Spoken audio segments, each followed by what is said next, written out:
भंडारा गोंदिया जिल्ह्याचे खासदार प्रशांत पडोळे यांनी महायुती सरकारकडे शेतकऱ्यांसाठी पैसे नसल्याचा आणि राज्याचे मुख्यमंत्री हे देशाचे पंतप्रधान यांना उडवून देण्याची धमकी दिली होती। यावर राज्याचे महसूल मंत्री चंद्रशेखर बावनकुळे यांनी आरोपांना प्रत्युत्तर देत पडोळे अनावधानाने खासदार झाले असून ते बालिश आहेत असे वक्तव्य केले। यावर खासदार प्रशांत पडोळे यांनी प्रत्युत्तर देत आज भंडारा जिल्ह्यामध्ये घरकुल योजनेसाठी लागणारी रेती येथे मिळत नाही, तर सरकारने सांगितले आहे की प्रतिब्रास 600 रुपये आपण देऊ आणि घरकुल लाभार्थ्यांना आपण फ्री मध्ये रेती देऊ। मी राज्याचे महसूल मंत्री यांना विचारतोय की घरकुल लाभार्थ्यांना रेती बरोबर देत आहात काय? भंडारा जिल्ह्यामध्ये रेती घाट व डेपो बंद आहेत आणि सर्व काम बंद झालेले आहेत। गोंदिया जिल्ह्यामध्ये डेपो चालू असून 9 ब्रासची रेती दिली जाते।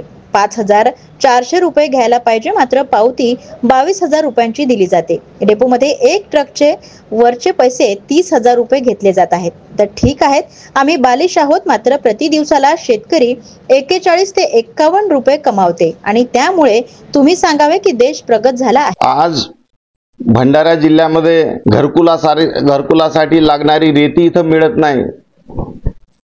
आज गव्हर्नमेंटनी सांगितलं आहे का प्रतिब्रास 600 रुपये रेती आपण देऊ, घरकुलांना फ्री मध्ये देऊ। पण साहेबांना एक मी प्रश्न विचारतो की साहेब, त्या घरकुल धारकांना तुम्ही रेती बरोबर देताय का?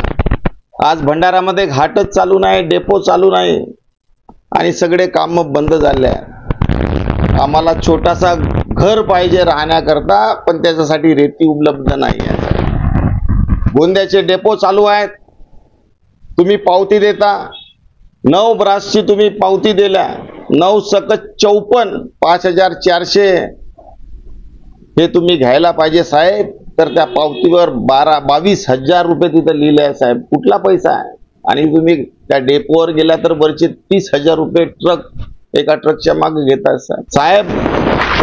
आमच्या भावनांना तुम्ही ठेस पोहोचा नको। आज शेतकरी हवालदिल झाला।